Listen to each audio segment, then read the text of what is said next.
গল্প নিষিদ্ধ চাহনা। পর্ব 13। লেখিকা সারা চৌধুরী। সাদির দিকে তাকিয়ে পিহু কপাল কুঁচকে বলে উঠল, আচ্ছা সত্যি করে বলুন তো আপনি হাসছেন কেন?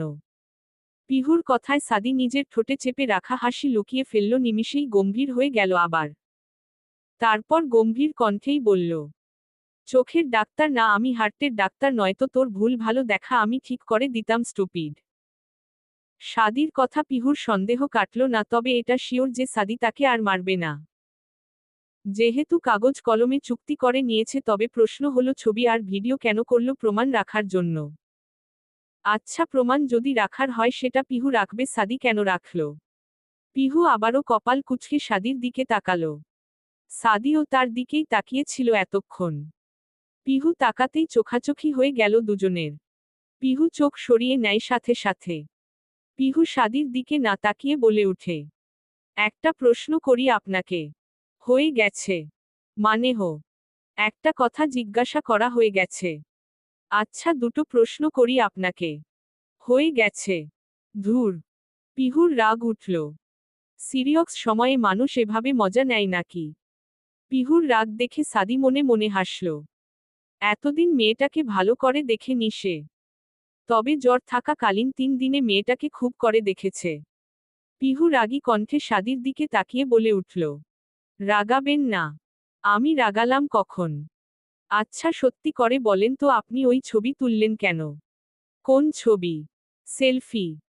সাদি বোধ হয় বুঝছিল পিহু এই প্রশ্নটা করবে, উত্তরও তার কাছে প্রস্তুত ছিল। তবে কেন জানি বলতে ইচ্ছা হলো না। মেয়েটাকে আরও একটু রাগাতে ইচ্ছা হলো তার। যদিও এই আচরণ তার সঙ্গে যায় না। তবে তার মন তো মানতে নারাজ। ছোট্ট পিহুর সাথে বাচ্চামি করতে ইচ্ছা হচ্ছে তারও। রোগাতে ইচ্ছা হচ্ছে বেশ। সাদি বুকে হাত গুজে গম্ভীর কণ্ঠে পিহুর দিকে তাকিয়ে বলে উঠল, আমি রুমে যাচ্ছি, 10 মিনিটের মাঝে আমার রুমে কফি নিয়ে আসবি। মানে?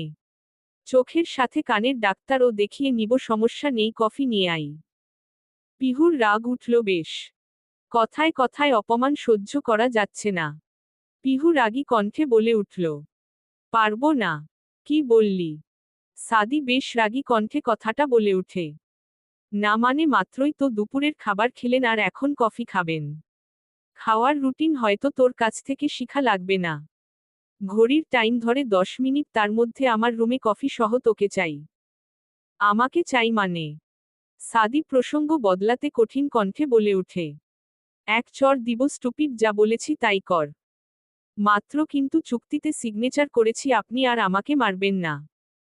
সাদি আর নিজের রাগ কন্ট্রোল করতে পারল না, তবে প্রকাশও করল না, কয়েকবার জোরে জোরে শ্বাস নিয়ে রুষ্ট কণ্ঠে বলল, চুক্তিপত্রে সময় রাত 12টায় শুরু হবে, আর একটা কথা বললে ঠাটিয়ে তোর গাল লাল করে দিব। পিহু বুঝল যে ঘটনা অন্য দিকে চলে যাচ্ছে। ফাও ফাও পাগল নেড়ে মার খাওয়ার দরকার নেই।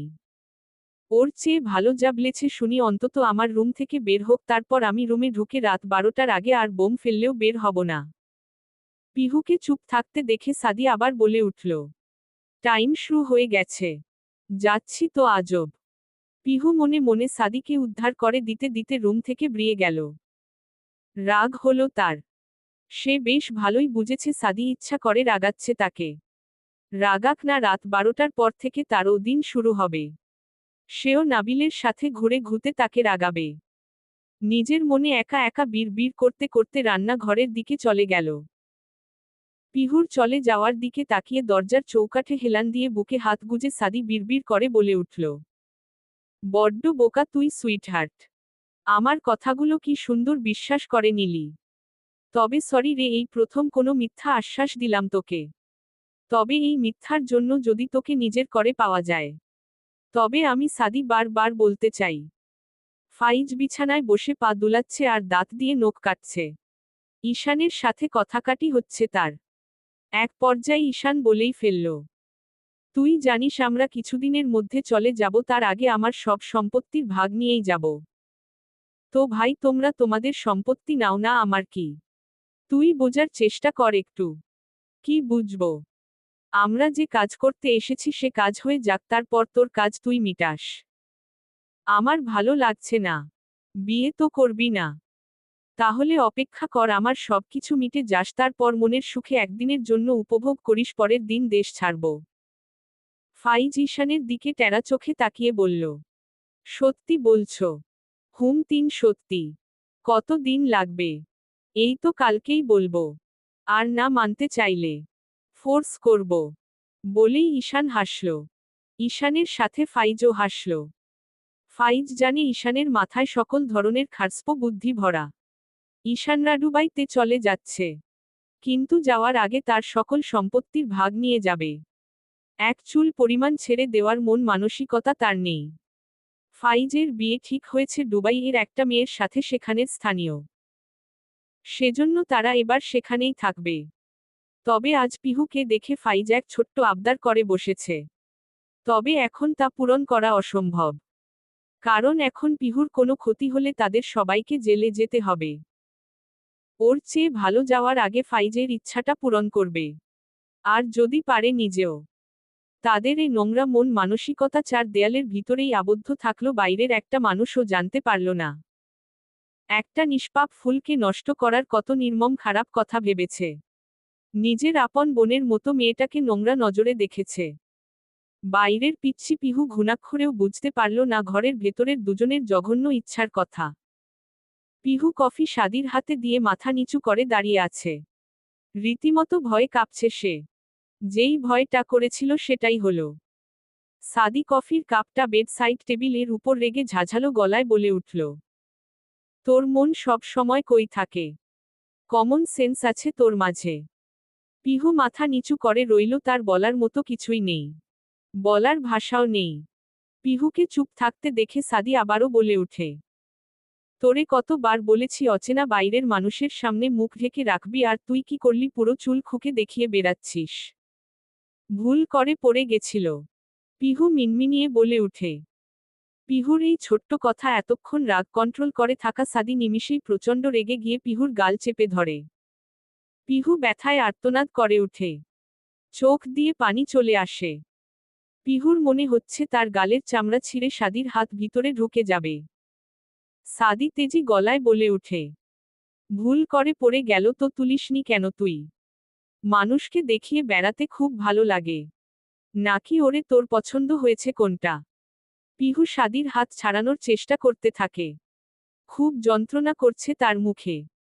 সাদি এক পলক সেদিকে তাকিয়ে ছেড়ে দেয় পিহুকে, সাথে সাথে পিহু ও দ্বিগুণ ভেজে বলে ওঠে, তো আপনার কি? আমার যা ইচ্ছা আমি তাই করব, ইচ্ছা হলে শরীর দেখিয়ে বেরাবো। আপনি বলার কে? এবার সাদির বেশ রাগ হয়। মুখে মুখে তর্ক তার কোনো কালেই পছন্দ না। তার উপর একে তো সে খেয়াল করেছে ছেলেটার খারাপ দৃষ্টি। ইচ্ছা করে পিহুর হাত ছোঁয়ার জন্য পানির গ্লাস চাওয়া। খেতে খেতে পিহুর গলার দিকে বারবার তাকানো। ফাইজের প্রত্যেকটা পদক্ষেপ পিহুর প্রতি সাদি খেয়াল করেছে। আর এই মেয়ে বলে কিনা দেখিয়ে বেরাবে, আর তার কি? সাদি রাগ কন্ট্রোল করতে না পেরে ঠাস করে পিহুর গালে চড় বসিয়ে দেই। এত জোরে লাগে যে পিহু ছিটকে মাটিতে পড়ে যায়। সাদি রাগে হাঁটু মুটে বসে পিহুর মুখ উঁচু করে ধরে বলে ওঠে, খুব বেশি বেড়েছিস তুই। খুব জানতে ইচ্ছা করছে আমি বলার কে, তাই না? আমি তোর। সাদির কথাটা শেষ হওয়ার আগেই দরজার বাইরে থেকে করা শব্দে কেউ দরজায় নক করল। দরজা খুলুন। সাদির হাত থমকে গেল। চোখে মুখে রাগ জমে থাকলেও মুহূর্তেই সে পিহুকে ছেড়ে দিয়ে উঠে দাঁড়াল। দরজার ওপাশে আবারও শব্দ, সাদি ভাই, দরজা খুলুন, আমি নাবিল। পিহু মেঝেতে বসেই কাঁপছিল। চোখ ভরা জল, কিন্তু সে আর কোনো শব্দ করল না। নাবিলের নাম শুনে বুকের ভেতর অদ্ভুত একটা ভরসা কাজ করল। সাদি দাঁতে দাঁত চেপে দরজা খুলল। নাবিল দরজার ভেতরের দৃশ্য দেখে থমকে গেল। পিহুর অবস্থা বুঝতে এক সেকেন্ডও লাগল না। এটা কি হচ্ছে এখানে? কণ্ঠটা শান্ত, কিন্তু চোখে ছিল কঠিন প্রশ্ন। সাদি গম্ভীর গলায় বলল, তুই এখানে কেন? এই প্রশ্নটা আমার করা উচিত।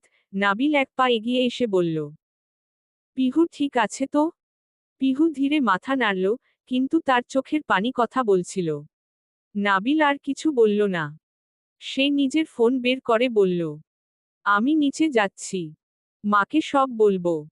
এই কথাটা সাদির মাথায় যেন বজ্রপাত করল। সে জানে, এই বাড়িতে একটাই মানুষ আছে যার সামনে সে জবাবদিহি করতে বাধ্য, তার মা। থামো, সাদি নিচু গলায় বলল। এটা ঘরের বিষয়। নাবিল চোখে চোখ রেখে উত্তর দিল। ঘরের বিষয় মানে অন্যায় ঢেকে রাখা না। পিহু কারো সম্পত্তি না। এই প্রথম সাদির চোখে দ্বিধা দেখা দিল। নিজের রাগ, নিজের দখলদারি, সব কিছুর সামনে একটা আয়না ধরে দিল নাবিল। নাবিল পিহুর দিকে হাত বাড়িয়ে বলল, উঠতে পারবি? পিহু কোনো কথা না বলে হাত ধরল। হাত ধরার মুহূর্তে সে বুঝল, সব পুরুষ এক রকম না। দরজার দিকে এগোতে এগোতে নাবিল থেমে সাদির দিকে তাকালো। আজ যা করেছিস, তার ফল থেকে কেউ তোকে বাঁচাতে পারবে না। আগে নিজেকে ঠিক কর। দরজা বন্ধ হলো। ঘরে একা দাঁড়িয়ে রইল সাদি। চারপাশে নীরবতা, কিন্তু মাথার ভেতর তীব্র শব্দ।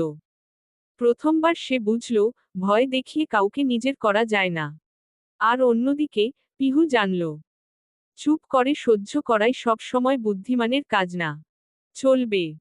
গল্পটা কেমন লাগলো জানাবেন ও সাবস্ক্রাইব করতে ভুলবেন না প্লিজ।